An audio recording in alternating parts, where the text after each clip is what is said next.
पहला सवाल है आपका, भारतीय संविधान की प्रस्तावना यानी जिसे उद्देशिका बोला जाता है का मुख्य आधार या जो स्रोत है वह क्या है?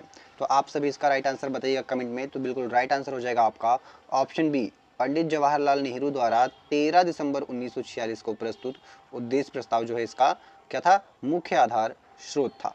नेक्स्ट देखिएगा आप सभी की जो है कि क्वेश्चन है आपका, भारतीय संविधान की प्रस्तावना में प्रयुक्त जो शब्द हैं हम भारत के लोग, जो शब्दावली है वह किस देश के संविधान से प्रेरित है? तो यह आपका जो हो जाएगा बिल्कुल राइट आंसर वह हो जाएगा ऑप्शन बी, संयुक्त राज्य अमेरिका आपका बिल्कुल सही जवाब होगा।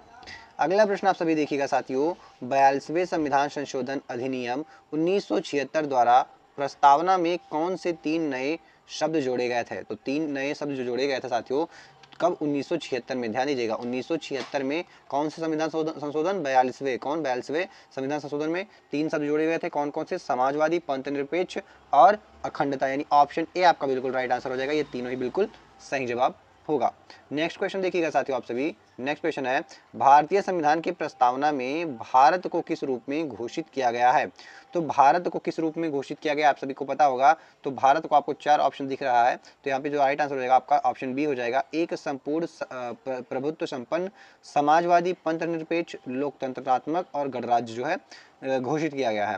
नेक्स्ट क्वेश्चन आप सभी देखिएगा साथियों, संविधान की प्रस्तावना में कुल कितने प्रकार के न्याय का उल्लेख किया गया है? तो साथियों संविधान की जो प्रस्तावना है इसमें कुल कितने प्रकार के न्याय का जो है उल्लेख किया गया है? तो आपका राइट आंसर हो जाएगा कुल 3 प्रकार के न्याय का। कितने? कुल 3 प्रकार के न्याय का बात किया गया है, सामाजिक, आर्थिक और राजनीतिक न्याय, यानी ऑप्शन बी आपका बिल्कुल ही सही जवाब होगा।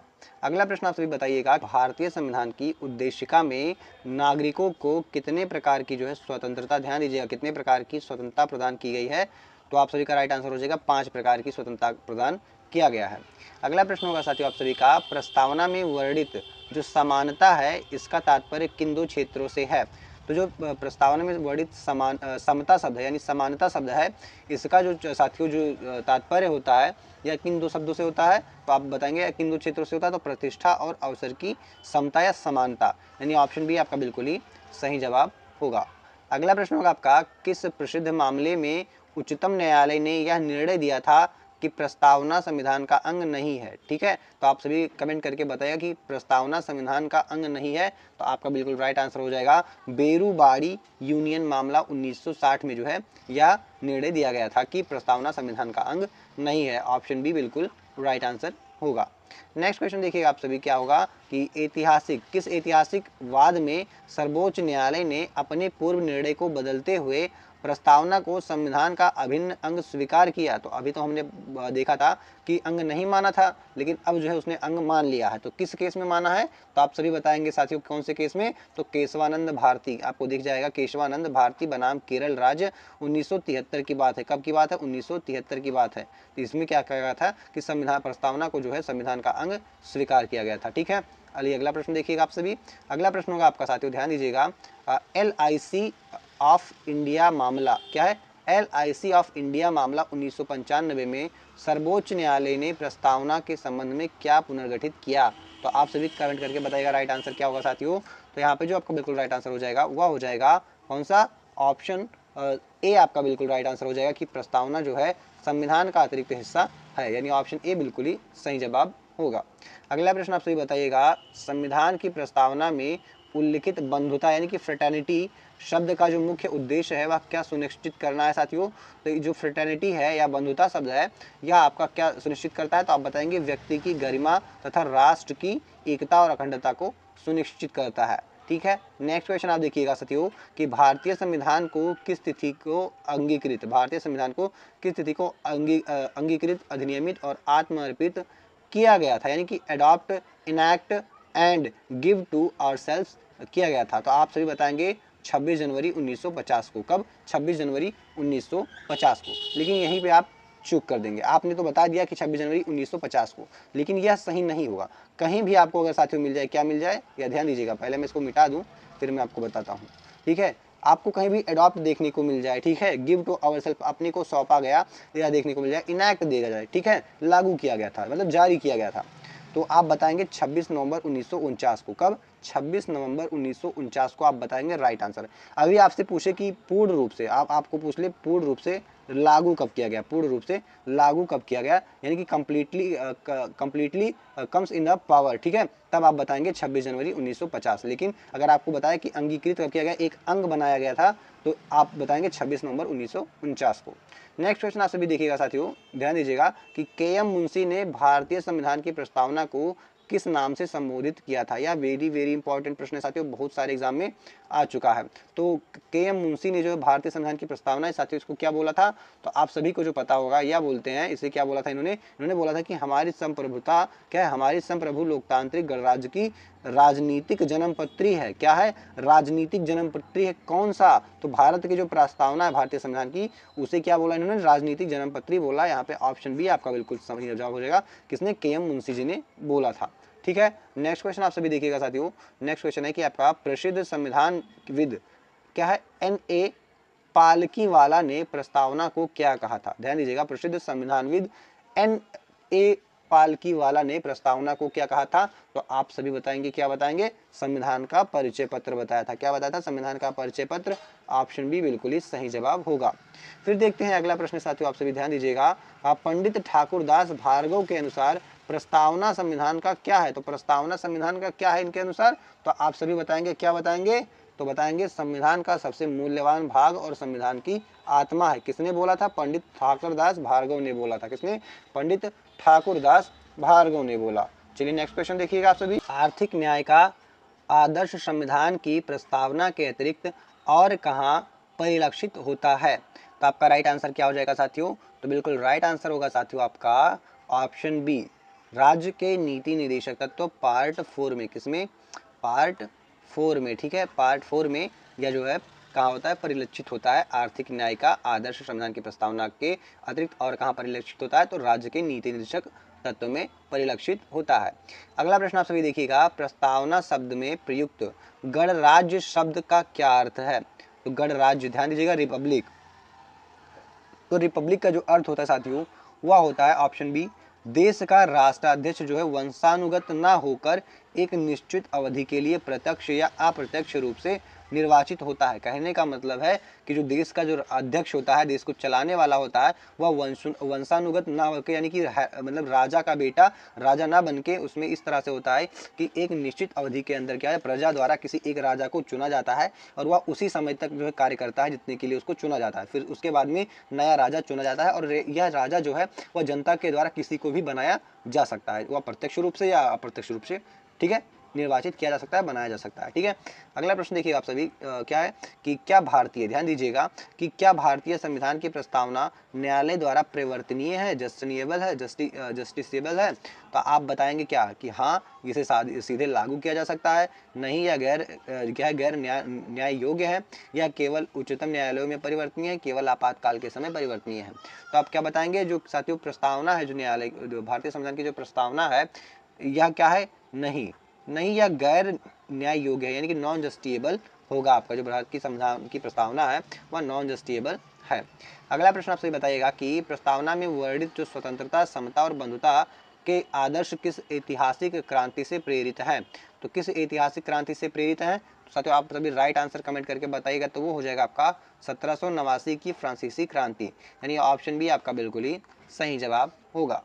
अगला प्रश्न आप सभी देखिएगा कि प्रस्तावना में उल्लिखित सामाजिक, आर्थिक और राजनीतिक न्याय के आदर्श जो है वह किस क्रांति से लिए गए थे, तो प्रस्तावना में जो उल्लिखित सामाजिक, आर्थिक और राजनीतिक न्याय है, इनके आदर्श साथियों आपका कहाँ से लिया गया था, तो आप सभी को पता होगा, इसे जो है साथियों कहाँ से लिया गया था, तो इसे 1917 की रूस की क्रांति से लिया गया था। कहाँ से, 1917 की रूसी क्रांति से लिया गया था। ऑप्शन बी बिल्कुल ही सही जवाब होगा। अगला प्रश्न आप सभी देखिएगा साथियों, ध्यान दीजिएगा कि अल्लादी कृष्णस्वामी अय्यर के अनुसार प्रस्तावना किसके बारे में व्यक्त करती है, तो जो प्रस्तावना साथियों यह हमारे दीर्घकालिक सपनों और विचारों को व्यक्त करती है। ऑप्शन ए हमारा बिल्कुल सही जवाब होगा, किसके अनुसार, अल्लादी कृष्णा अय्यर स्वामी जी के अनुसार। अगला प्रश्न आप सभी देखिएगा, भारतीय संविधान के जो 42वें संविधान संशोधन हुआ था, यह अधिनियम जो है वह किस वर्ष पारित हुआ और प्रभावी हुआ था, तो किस वर्ष हुआ था 42वां संविधान संशोधन, तो आप सभी को पता होगा कि यह 1976 में जो है प्रभावित हुआ था, पारित हुआ था और प्रभावित भी हुआ था। अगला प्रश्न है आपका, प्रस्तावना में प्रयुक्त पंथ निरपेक्ष शब्द का वास्तविक अर्थ क्या है? तो राइट आंसर आप सभी कमेंट करके बताइएगा कि प्रस्तावना में प्रयुक्त पंथ निरपेक्ष शब्द का वास्तविक अर्थ क्या है। तो आपका बिल्कुल राइट आंसर हो जाएगा ऑप्शन सी, राज्य का अपना कोई आधिकारिक धर्म नहीं होगा तथा सभी धर्मों का समान संरक्षण प्राप्त होगा। अगला प्रश्न देखिएगा आप सभी, भारतीय संविधान की उद्देशिका में अब तक कुल कितनी बार संशोधन किया जा चुका है? तो भारतीय संविधान की उद्देशिका में यानी कि प्रस्तावना में, कहाँ पे, प्रस्तावना में कितनी बार जो है अब तक जो है कुल कितनी बार संशोधन किया जा चुका है? तो आप सभी को साथियों पता ही होगा कितनी बार। तो बिल्कुल राइट आंसर हो जाएगा आपका साथियों केवल एक बार। कितने बार? केवल एक बार जो है इसमें परिवर्तन किया गया है। तो ऑप्शन ए आपका बिल्कुल ही सही जवाब होगा। अगला प्रश्न है आपका, संपूर्ण प्रभु संपन्न का तात्पर्य क्या है? यानी कि सवर्जिन, संपूर्ण प्रभुत्व संपन्न यानी कि सवर्जिन का तात्पर्य जो है साथियों यह क्या होगा? तो आप सभी को पता होगा कि भारत अपने आंतरिक एवं बाह्य मामलों में निर्णय लेने के लिए पूर्णतः स्वतंत्र है, इसका यही अर्थ होता है। यानी ऑप्शन बी आपका बिल्कुल राइट आंसर होगा।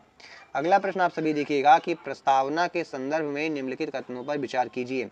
यह विधायिका की शक्ति का स्रोत नहीं है, और दूसरा है यह विधायिका की शक्तियों पर प्रतिबंध नहीं लगाती है। तो इन दोनों पहले और दूसरे कथनों में कौन कौन से जो है कथन सत्य हैं? आप सभी कमेंट करके बताइएगा क्या होगा राइट आंसर साथियों। तो यहाँ पे दोनों ही कथन सत्य हैं, यानी कि ऑप्शन 1 और 2 यह दोनों ही सही होगा। यह विधायिका की शक्तियों का स्रोत नहीं है, यह विधायिका की शक्तियों पर प्रतिबंध नहीं लगाती है। कौन? प्रस्तावना। ठीक है, चलिए अगला प्रश्न आप सभी देखिएगा। और अगला प्रश्न साथियों आपका हो जाएगा, ब्रिटेन के प्रसिद्ध राजनीति शास्त्री तथा सर अर्नेस्ट बार्कर ने संविधान की प्रस्तावना को क्या कहकर सम्मानित किया था? तो संविधान की प्रस्तावना को जो है साथियों क्या कहकर जो है सम्मानित किया गया था? तो आपको पता होगा क्या गया था, संविधान की कुंजी यानी कि की नोट। क्या है? संविधान की कुंजी। ये किसने कहा था? सर अर्नेस्ट बार्कर ने। सर अर्नेस्ट बार्कर ने, बहुत बार प्रश्न आ चुका है। ऑप्शन ए यहाँ पे बिल्कुल राइट आंसर होगा, संविधान की कुंजी। ठीक है, नेक्स्ट क्वेश्चन आप सभी देखिएगा, ध्यान दीजिएगा, एक मिनट। क्या है कि प्रस्तावना में उल्लिखित समाजवाद जो शब्द है वह भारतीय संदर्भ में किस स्वरूप को दर्शाता है? तो भारतीय स्वरूप में अगर पूछ ले, भारतीय संदर्भ में किस स्वरूप को दर्शाता है? तो आप सभी क्या बताएंगे साथियों? आपका राइट आंसर कमेंट करके बताइएगा। तो आप बताएंगे लोकतांत्रिक समाजवाद के रूप में। किसके स्वरूप में? लोकतांत्रिक समाजवाद के रूप में, जैसे कि गांधीवादी और मार्क्सवादी का मिश्रण आप कह सकते हैं। ठीक है, तो ऑप्शन बी आपका बिल्कुल ही सही जवाब होगा। अगला प्रश्न आप सभी देखिएगा साथियों। अगला प्रश्न है कि एस.आर. बोम्मई बनाम भारत संघवाद 1994 में सर्वोच्च न्यायालय ने प्रस्तावना के किस तत्व को संविधान का मूल ढांचा जो है घोषित किया था? तो संविधान का मूल ढांचा जो है घोषित किया था किससे साथियों? आप बताएंगे। तो आपका राइट आंसर हो जाएगा यहाँ पे पंथ निरपेक्षता को। किसे? पंथ निरपेक्षता को। यह क्वेश्चन बहुत ही इंपॉर्टेंट है साथियों, तो इसमें मैं एक बार और रिपीट कर दे रहा हूँ। क्या है कि एस.आर. बोम्मई बनाम भारत संघवाद 1994 में सर्वोच्च न्यायालय ने प्रस्तावना के किस तत्व को संविधान का मूल ढांचा यानी कि बेसिक स्ट्रक्चर जो है घोषित किया था? तो आपका राइट आंसर हो जाएगा ऑप्शन बी, पंथ निरपेक्षता को। ठीक है, चलिए अगला प्रश्न आप सभी देखिएगा साथियों। और अगला प्रश्न आपका होगा कि भारतीय संविधान का कौन सा भाग संविधान की आत्मा यानी कि साउल ऑफ द कॉन्स्टिट्यूशन जो है कहलाता है? तो आप सभी का राइट आंसर क्या हो जाएगा? तो वह हो जाएगा साथियों उद्देशिका यानी कि प्रस्तावना। ऑप्शन सी आपका बिल्कुल राइट आंसर हो जाएगा। चलिए अगला प्रश्न आप सभी देखिएगा। और अगला प्रश्न होगा आप सभी का, संविधान की, ध्यान दीजिएगा, संविधान सभा द्वारा जवाहरलाल नेहरू के उद्देश्य प्रस्ताव को कब सर्वसम्मति से स्वीकार किया गया था? तो आपका राइट आंसर कमेंट करके बताइएगा। राइट आंसर आपका हो जाएगा 22 जनवरी 1947 को जो है सर्वसम्मति से इसे स्वीकार किया गया था। ऑप्शन बी आपका बिल्कुल राइट आंसर हो जाएगा 22 जनवरी। क्या है? 22 जनवरी 1947 को। ठीक है, तो ऑप्शन आपका बी बिल्कुल ही सही जवाब होगा।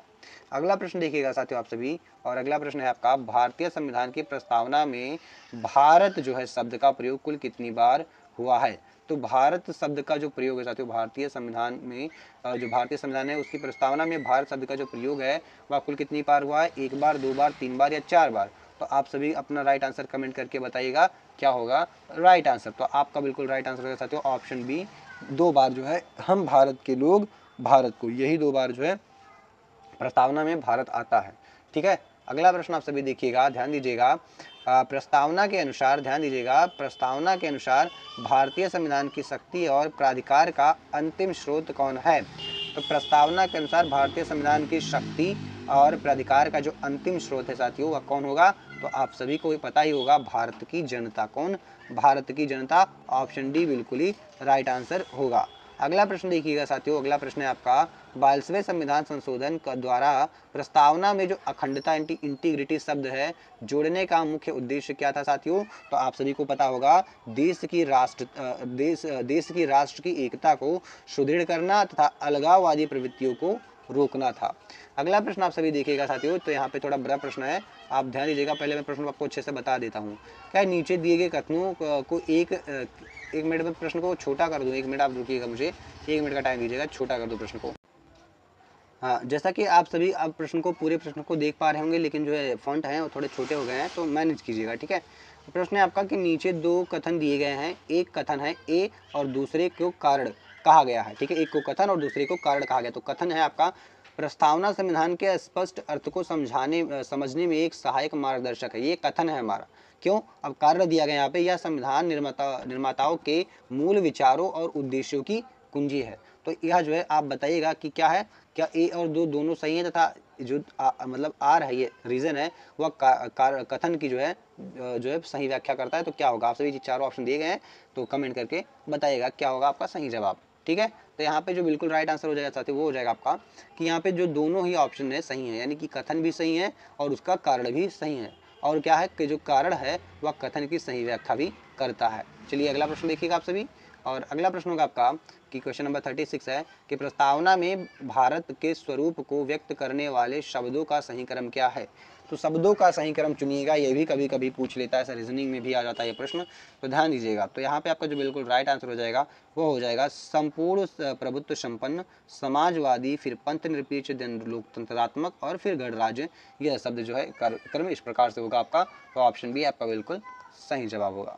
अगला प्रश्न आप सभी देखिएगा साथियों, क्या है कि प्रस्तावना में वर्णित लोकतांत्रिक शब्द का तात्पर्य भारत में किस प्रकार की शासन व्यवस्था से है? तो आप सभी को पता होगा, यह अप्रत्यक्ष प्रतिनिधात्मक संसदीय लोकतंत्र से संबंधित है। इस प्रकार की यहाँ पे अप्रत्यक्ष प्रतिनिधित्वात्मक संसदीय लोकतंत्र की व्यवस्था है। ऑप्शन बी बिल्कुल सही जवाब होगा। अगला प्रश्न देखिएगा साथियों आप सभी कि डॉक्टर बी.आर. अम्बेडकर के अनुसार निम्नलिखित में से किन 3 सिद्धांतों को एक त्रिमूर्ति के रूप में देखा जाना चाहिए जिन्हें एक दूसरे से पृथक नहीं किया जा सकता? तो आप सभी को पता होगा साथियों, उन्होंने क्या बताया था? उन्होंने बताया था आपको स्वतंत्रता, समता और बंधुता। क्या कहा था? स्वतंत्रता, समता और बंधुता। ऑप्शन बी बिल्कुल राइट आंसर होगा, इन्हें कभी आपस में अलग नहीं किया जा सकता।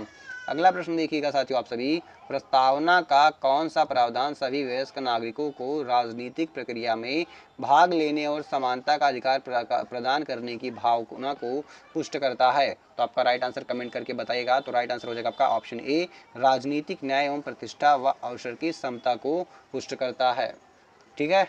अगला प्रश्न आप सभी देखिएगा साथियों, अगला प्रश्न होगा आपका, भारतीय संविधान की प्रस्तावना के संबंध में कौन सा कथन असत्य है? ध्यान दीजिएगा, असत्य यानी कि रॉन्ग है। तो ऑप्शन ए दिया गया है कि प्रस्तावना को संविधान की कुंजी कहा जाता है। तो क्या यह सही है? बिल्कुल सही है। अगला प्रश्न है आपका, प्रस्तावना में अब तक केवल एक बार संशोधन हुआ है। तो क्या यह बात सही है? यह बात भी बिल्कुल सही है। अगला है आपका, यह संविधान निर्माताओं के मनोभाव को समझने में सहायक है। जी बिल्कुल सहायक है। यदि आपने कोई बुक लिखी है तो बुक में क्या लिखेंगे? अपने विचारों को ही लिखेंगे, जिससे लोग आपके क्या है मनोभाव को जिससे लोगों को आपके मनोभाव समझ में आने लगेंगे, ठीक है। वो उनको सहायता देंगे। अब बचता है आपका ऑप्शन सी साथियों, यहाँ पे यह न्यायालय द्वारा सीधे लागू कराई जा सकती है। तो नहीं, यह क्या है, नॉन जस्टिएबल है, ठीक है। तो ऑप्शन सी यहाँ पे बिल्कुल राइट आंसर होगा यहाँ पे, ठीक है। तो रिवीजन टिप्स में यहाँ पे भी कुछ दिए गए हैं, तो आपको देख लीजिएगा, यहाँ पे ध्यान दीजिएगा, मैं आपको करा दे रहा हूँ, ठीक है। रुकिएगा, 5 मिनट देके जाइएगा, 5 मिनट नहीं, मुश्किल से 2 मिनट लगेगा। सारा का सारा मैं इंपॉर्टेंट फैक्ट जो है आपको जो है इंपॉर्टेंट फैक्ट करवा दूंगा। उद्देश्य प्रस्ताव आपको बता दूं कि यह 13 दिसंबर 1946 को जवाहरलाल नेहरू जी द्वारा पेश किया गया था, जिसे 22 जनवरी 1947 को स्वीकार किया गया था। 22 जनवरी 1947 को स्वीकार किया गया था, 13 दिसंबर 1946 को पेश किया गया था। यह प्रश्न वेरी वेरी इंपॉर्टेंट है। अगला, 42वें संविधान संशोधन 1976 द्वारा 3 बड़े शब्द जोड़े गए थे। कौन कौन? समाजवादी, पंथ निरपेक्ष और अखंडता, ये तीनों शब्द जोड़े गए थे। अब बात करते हैं स्वीकृति की। तो प्रस्तावना की जो स्वीकृति है वह 26 नवंबर 1949 को अंगीकृत, अधिनियमित और आत्मनिर्भर जो है किया गया था। किसे? भारतीय संविधान को। किसे? भारतीय संविधान को, यानी कि कॉन्स्टिट्यूशन को। अगला है आपका, न्याय स्थिति के बारे में बता दूं कि गैर न्याय योग्य, नॉन जस्टिएबल न्यायालय द्वारा सीधे लागू नहीं की जा सकती। क्या? जिससे बता दें, प्रस्तावना के बारे में बताएगी। प्रस्तावना, प्रस्तावना, ठीक है। ये प्रस्तावना के बारे में बताया गया है कि यह गैर न्याय योग्य है, यानी कि नॉन जस्टिसेबल है। अब आपको इंपॉर्टेंट फैक्ट चेक करवा देते हैं कि भारत शब्द का प्रयोग प्रस्तावना में केवल 2 बार हुआ है। देखिएगा, हम भारत के लोग भारत को, ठीक है। देखिए, न्याय 3 प्रकार के होते हैं, सामाजिक, आर्थिक और राजनीतिक, जो कि रूसी क्रांति 1917 से लिए गए हैं, प्रेरित हैं। अगला आपको स्वतंत्रता दिख जाएगा। स्वतंत्रता 5 प्रकार के दिए गए हैं व्यक्ति को। कौन कौन सी? विचार की, अभिव्यक्ति की, विश्वास की, धर्म की और उपासना की, ठीक है। समता, समता यानी समानता कितने प्रकार की? 2 प्रकार की दी गई है, प्रतिष्ठा और अवसर की समानता। आदर्श, फ्रांसीसी क्रांति 1789 से 3 आदर्श लिए गए हैं भारतीय संविधान की प्रस्तावना में। कौन कौन से? स्वतंत्रता, समता और बंधुता। इसे जो है डॉक्टर अंबेडकर ने इसको कहा है, ये तीनों क्या है? ट्रायंगल, यानी इनको एक ट्रायंगल के रूप में इनको देखा है। किसने देखा है? डॉक्टर बी आर अम्बेडकर ने, ठीक है। एक ही इमारत के 3 आपको स्तंभ दिख जाएंगे, ठीक है। चलिए नेक्स्ट क्वेश्चन देखिएगा। बस इतने में ही है, और बाकी कुछ चीज़ें हैं तो मैं आपको अलग से इसका जो है करके दिखा दूंगा, ठीक है। नेक्स्ट वीडियो लाऊंगा आपका, इसका फाइनल रिवीजन करवा दूंगा। मात्र 5-5 मिनट की वीडियो रहेंगी, तो सारा आपको करवा दूंगा, ठीक है। तो मिलते हैं नेक्स्ट वीडियो में।